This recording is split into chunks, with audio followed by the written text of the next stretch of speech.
Iowa. Mr. President, almost 2 years ago, I announced I was not going to seek a sixth term in the United States Senate. That decision and that announcement didn't seem all that difficult or hard at that time.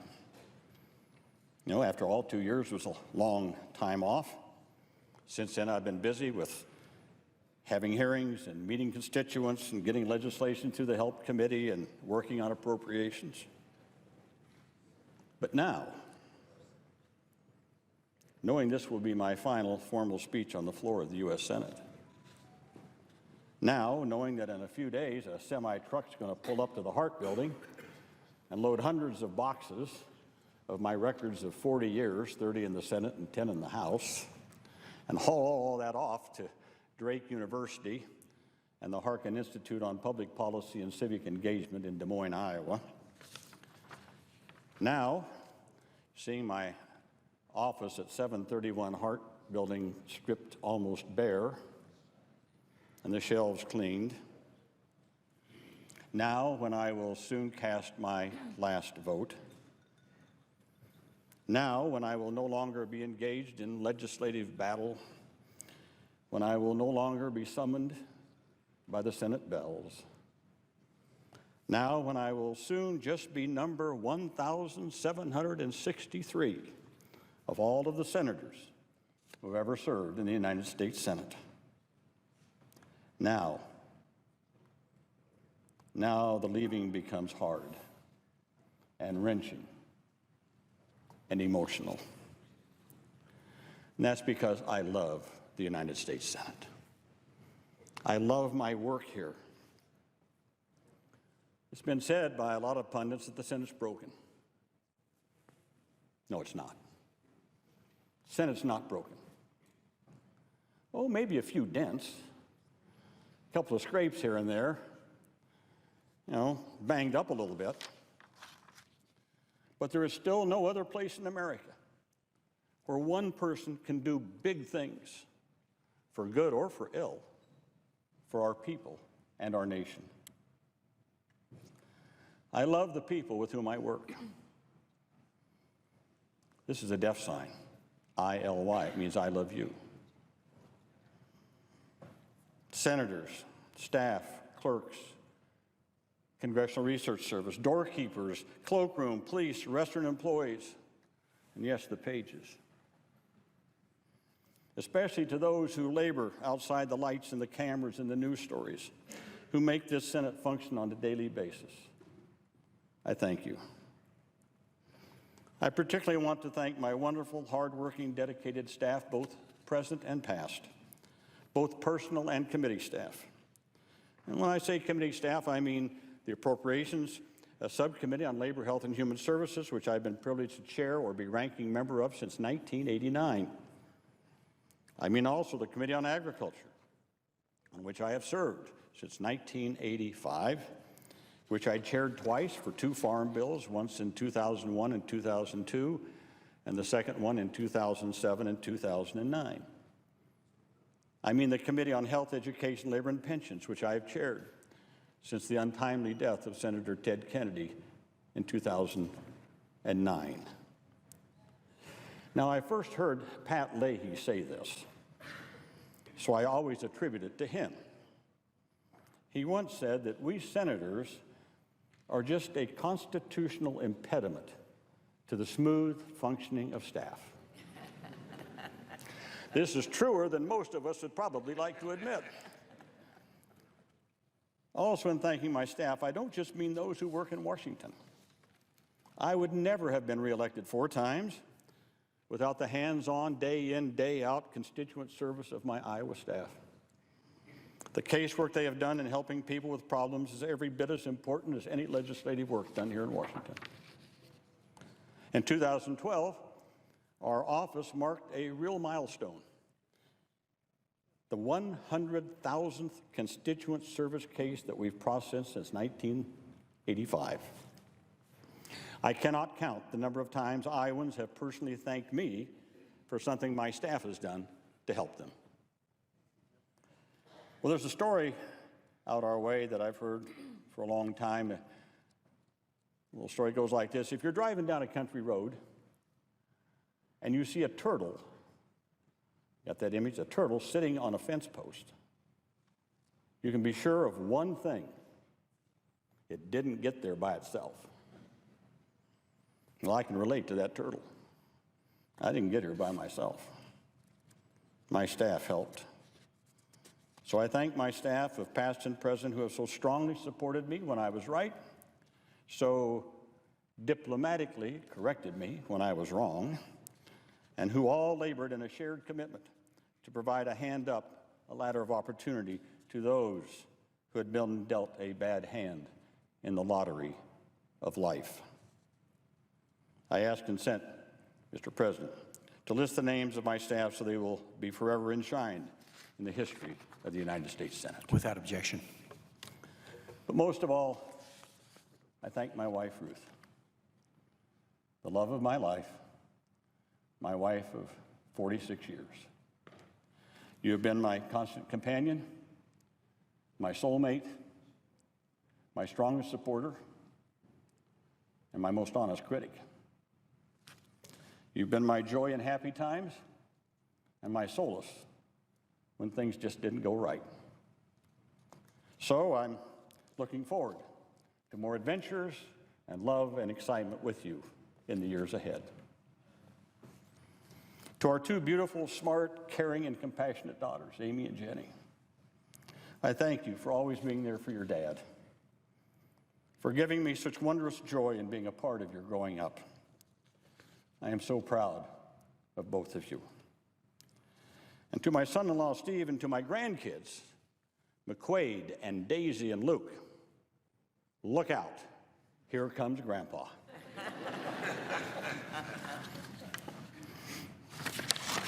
There's so much I want to say, but I want to be respectful of those who have come to share this moment with me, my staff, here and there, my family and friends and fellow senators. But I want to state as briefly as I can why I'm here. What has propelled me? What has been my guiding philosophy for all these years? It has to do with that ladder of opportunity that I just mentioned. You see, there's nothing wrong in America with being a success. There's nothing wrong with having more money and having a nicer home and a nicer car and sending your kids to good schools and having nice vacations and a great retirement. That is a big part of the American dream. But I believe that when you make it to the top, and you make it to the top, and you make it to the top, and I make it to the top, one of the primary responsibilities of our free government is to make sure we leave the ladder down for others to climb. Now, mind you, I said a ladder. I didn't say an escalator. See, an escalator is a free ride. Don't believe in that. But if you follow my analogy a little bit more, with a ladder, you still have to exert energy and effort, initiative to get up. But in order to do that, there must be rungs on that ladder. That's where government comes in. To put some rungs there. The bottom rungs, everything from maternal and child health care programs, the Head Start, the best public schools, the best teachers, affordable and accessible college, job training. Sometimes people fall off that ladder. Sometimes through no fault of their own. They have an illness, they have an accident. That's why we have a safety net, to catch them. Things like disability insurance and workman's compensation, job retraining programs, to get them back up on that ladder once again. 35 years ago, we looked around America and we saw millions of people that no matter how hard they tried, could never climb that ladder of success. No matter how hard they tried, could never do it. These were our fellow Americans, our brothers and sisters with disabilities. So what did government do? We built them a ramp, and we called it the Americans with Disabilities Act. Now again, we didn't build a moving walkway, did we? See, with a ramp, you still have to exert energy and initiative to get up.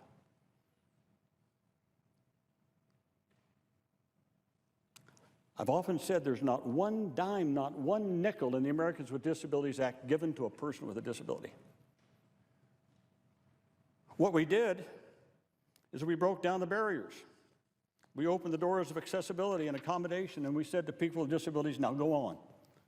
Follow your dreams. And in the words of the Army motto, be all you can be. I can remember standing here, leading the charge on the Americans with Disabilities Act. And once again, I feel a lot like that turtle. Had a lot of people helping. When I think of the Americans with Disabilities Act, I think of people like Senator Lowell Weicker, Senator Bob Dole, Senator Ted Kennedy in the Senate. In the House, Tony Coelho and Steve Bartlett, Steny Hoyer. In the executive branch, at the head of it all, President George Herbert Walker Bush. Attorney General Dick Thornburgh, Boyden Gray.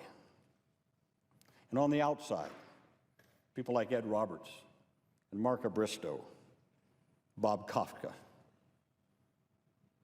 and the indomitable Justin Dart. And here, the one person who worked his heart out to bring it together, it's that staff again, I tell you about that staff. Bobby Silverstein. Would never have happened without him.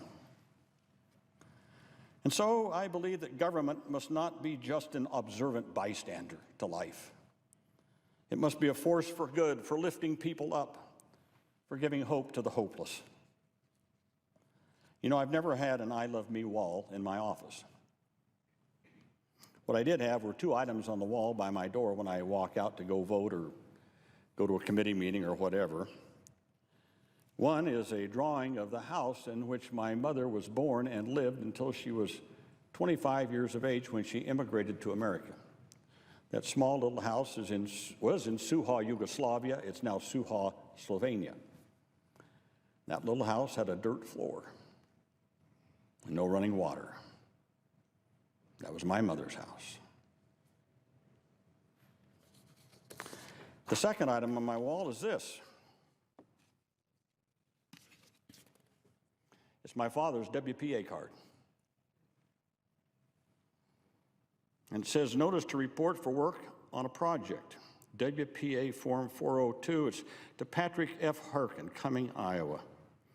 You're asked to report for work at once on a project as a laborer for $40.30 per month. And the signature by supervisor. It's dated 7/19/39. 4 months to the day before I was born. So get this picture. My father was then 53 years old. He'd worked most of the time in the coal mines of southern Iowa. Not in the best of health. There were no jobs. No jobs. Life looked pretty bleak. Things looked hopeless. And then my father, who only had a 6th grade education, as he told me later, he always said, I got a letter from Franklin Roosevelt.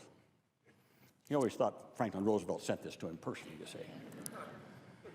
I got that letter from Franklin Roosevelt, and I got a job. It was important for a lot of reasons, not only for the money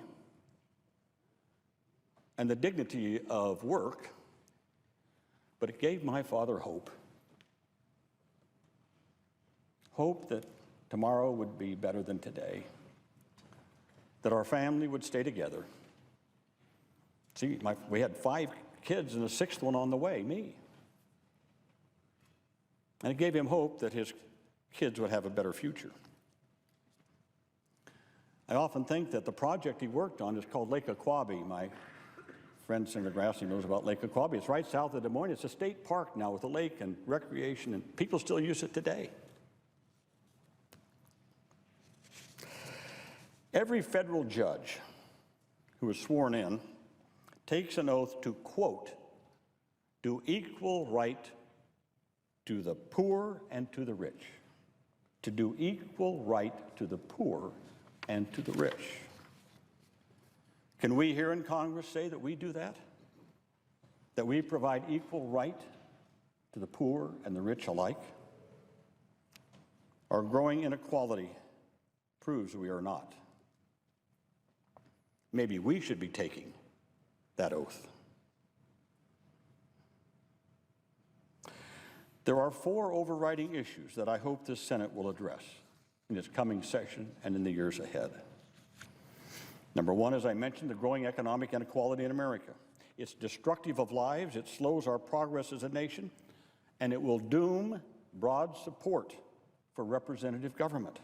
When people at the bottom of the economic ladder feel that the government is not helping them, and in fact may be stacked against them, they will cease to vote, or they will turn to the siren song of extreme elements in our society. History proves this to be true. Now, I don't have a cookie-cutter answer or solution, but it must include more fair tax laws and trade laws, more job training and retraining, rebuilding our physical infrastructure and manufacturing. And I believe it must include some things seemingly unrelated, like quality, free, early education for every child in America. The answer to closing the inequality gap must include rebuilding labor unions and collective bargaining. If you trace the line over the last 40 years of the growing economic inequality in America, and also put that over another line showing the loss in the number of union workers, they are almost identical. I do not believe it is a stretch to say that organized labor, unions, built the middle class in America, and they are a part of the answer in strengthening and rebuilding our middle class. Another part of the answer, I believe, is raising the minimum wage to above the poverty line and indexing it for inflation for the future. We need more flex time laws, especially for women in our workforce. We need to strengthen Social Security, as in Senator Brown's bill. Not cutting, not raising the retirement age, but strengthening Social Security. We need a new retirement system for all workers in America. Not another 401k, but a system in which employers and employees contribute and which can only be withdrawn as an annuity for life after one retires. I ask you to look at what the Netherlands has, that type of retirement system. Lack of a reliable retirement is one of the most underreported, unexamined crises on our national horizon, and it's a big part of our growing inequality. Finally, we must continue to build on the Affordable Care Act. The cost and availability of good health care has in the past widened that inequality gap, and we're now starting to close that element of the inequality. I believe we need to add a public option to the exchange as another choice for people. And we must continue support for prevention and public health, moving us more and more away from sick care to real health care. The second overriding issue confronting us, I believe, is the destruction of the family of man's only home, our planet Earth, through the continued use of fossil fuels. We know what's happening. The science is irrefutable. The data is clear. The warning signs are flashing in neon bright red. Stop what you're doing with fossil fuels. We must shift massively and quickly to renewable energy, a new smart electric grid, retrofitting our buildings for energy efficiency, and moving rapidly to a hydrogen-based energy cycle.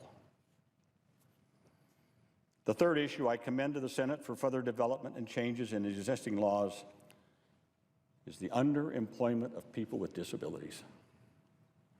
As you all know, ensuring the equal rights and opportunities for people with disabilities has been a major part of my work in the Senate for the past 30 years. We have made significant strides forward in changing America to fulfill 2 of the 4 goals of the Americans with Disabilities Act. Those 2 are full participation and equal opportunity. We've done all right on those. The other 2 goals, independent living and economic self-sufficiency, need more development. I ask you all in the next Congress to do 2 things to advance these 2 goals of independent living and economic self-sufficiency. First, help states implement the Supreme Court's decision in the Olmstead case to more rapidly deinstitutionalize people with disabilities and provide true independent living with support services. This will save money, and individuals with disabilities' lives will be better and more truly independent. Secondly, we must do more on employment of people with disabilities in competitive integrated employment. You know, we all get the monthly unemployment figures every month. Last month, unemployment held steady at 5.8% officially. My friend Leo Hendry has better calculations to show that the real rate is probably about twice that figure. Also, we know that the unemployment rate among African Americans is about twice that, 11.1%. How many of us know that the unemployment rate among adult Americans with disabilities who can work and want to work is over 60%? Yes, you heard me right. Almost 2 out of every 3 Americans with a disability who want to work and who can work cannot find a job. That is a blot on our national character. Thankfully, some enlightened employers have affirmative action plans to hire more people with disabilities. Employers are finding that many times these become their best employees. They're more productive. They're the hardest working, the most reliable workers. I asked you to meet with Greg Wasson, the CEO of Walgreens, and Randy Lewis, who was the senior vice president there, now retired. Walgreens has hired many people with disabilities in their distribution centers, and now Mr. Watson has set a goal of 10% of all of their store employees will be people with disabilities. This needs to be emulated by businesses all over America. There are others making strides in this area. I mentioned a few: Best Buy, Lowe's, Home Depot, IBM, Marriott. Some of the other large companies that are moving forward, hiring people with disabilities. We need to learn from them what we, the federal and, yes, maybe the state government, can do to help in this area. And we also need to implement policies to help small businesses, employ more people with disabilities. Now, I dwell on this, perhaps because I feel I haven't done enough on this issue of employment for people with disabilities, and we just have to do better. I will say, however, that our Help Committee passed this year, President Obama signed into law, a new reauthorization of the old Workforce Investment Act, now named the Workforce Investment and Opportunity Act. In this law, there's a new provision that I worked on with others to get more intervention in high school for kids with disabilities to prepare them for the workplace through things like summer jobs, job coaching, internships. However, this is just starting, and funding is tight. But it will do much for young people with disabilities to enter competitive integrated employment. And I want to thank all members of the Help Committee for their support of this bill, but especially Senator Murray, Senator Isaacson, for taking the lead to get this bill done, along with Senator Enzi, Senator Alexander, and me. And while I'm mentioning the Help Committee, let me thank all members of the Help Committee for a very productive last 2 years, during which we passed 24 bills signed into law by the President. Important bills dealing with things like drug track and tracing, compounding drugs, the Workforce Investment Act I just mentioned, the Child Care Development Block Grant, Newborn Screening Act, and many more. And I see him here on the floor, and I want to publicly again thank Senator Lamar Alexander for being a great partner in all these efforts. Senator Alexander will be taking the helm of this great committee in the next Congress. Senator Alexander certainly has the background to lead this committee, but he also combines that background with a keen mind and a good heart. And I wish him continued success as the new chairman of the HELP Committee. The fourth issue that I hope future Senates will take care of concerns the UN Convention on the Rights of People with Disabilities. I don't think anything has saddened me more in my 30 years here in the Senate than the failure of this body to ratify the Convention on the Rights of People with Disabilities, or the CRPD as it's known. It's been ratified by 150 nations. It's modeled after our own Americans with Disabilities Act. It has broad and deep support throughout our country, supported by the U.S. Chamber of Commerce, the Business Roundtable, veterans groups, every disability organization, every former living president, every former Republican leader of this Senate, Senator Dole, Senator Lott, Senator Frist. In November, we received a letter of support from the National Association of Evangelicals supporting it. And I also want to point out, Senator Dole has worked his heart out on this. Many of you remember he was here on the floor 2 years ago this month, right before we brought it up, and I thought we had the votes for it. Under our Constitution, it takes 2/3. We failed by 6 votes.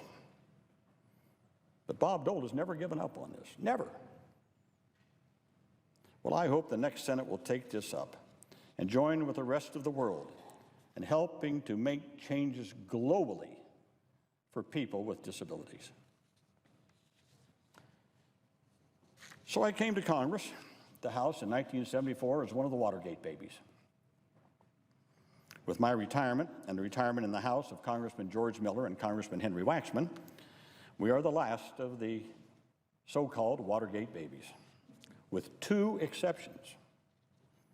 Among all the Democrats elected in that landslide year of 1974, there were a few Republicans, and one is left. My senior colleague from the state of Iowa, Senator Chuck Grassley. I have the greatest respect for and friendship with Chuck. Several weeks ago here on the floor, he said some very gracious things about me, and I thank him for that. I especially appreciated his observation, though, that even though he and I are like night and day when it comes to political views, there's no light between us when it comes to Iowa. We have collaborated on so many important initiatives for the people of Iowa, and I think we made a heck of a good tag team on behalf of our state. So again, I salute and thank my friend and colleague of nearly 40 years, Chuck Grassley. Carry on, Chuck. And the other exception I mentioned is my, again, lifelong dear friend Rick Nolan, who was in the 1974 class, voluntarily left Congress after 3 terms, returned to the House in 2012, and was recently reelected. So 40 years later, this Watergate baby is grown up and gray. I came to the Senate 30 years ago as a proud progressive, determined to get things done. As I depart the Senate, I can say in good conscience that I remain true to my progressive roots.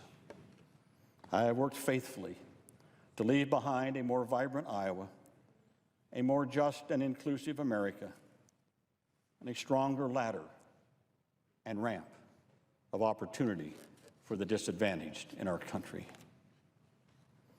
You might say that my career in Congress is the story of a poor kid from Cumming, Iowa, population 150, trying his best to pay it forward, saying thank you for the opportunities I was given, by leaving that ladder and ramp of opportunity stronger for those who follow. If I have accomplished this in any small way, If many Americans are able to lead better lives because of my work, I leave office a satisfied person. So I am retiring from the Senate, but I'm not retiring from the fight. I will never retire from the fight to ensure equal opportunity, full participation, independent living, and economic self-sufficiency for every disabled person in America. I will never retire from the fight to give a hand up and hope to those who have experienced disadvantage and adversity. And I will never retire from the fight to make this a land of social and economic justice for all Americans. Let me close with a single word from American Sign Language. On July the 13th of 1990, I stood here and gave an entire speech in sign language. Confused Senator Kennedy was sitting in the chair. He didn't know what, Senator Kerry didn't know what to do. And the recording clerk didn't know what to do either. But then I had to give it verbally. Well, I didn't want to do that today. But there's one sign that I want to leave with you. It says something. It's powerful. Powerful. One of the most beautiful signs in American Sign Language. And might I teach it to you? Take your hands and put them together like this. Put your fingers together, put your fingers together. I tell everyone, put your hands together like that. And you kind of close, and it looks like an A when you do that. And move it in a circle in front of your body. That's it, Pages, you got it. That's it. It's like that. This is the sign for America. Think about it. Think about it. All of us interconnected, bound together in a single circle of inclusion. No one left out. This is the ideal America toward which we must always, always aspire.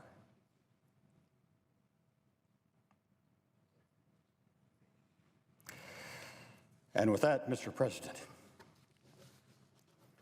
for the last time, I yield the floor.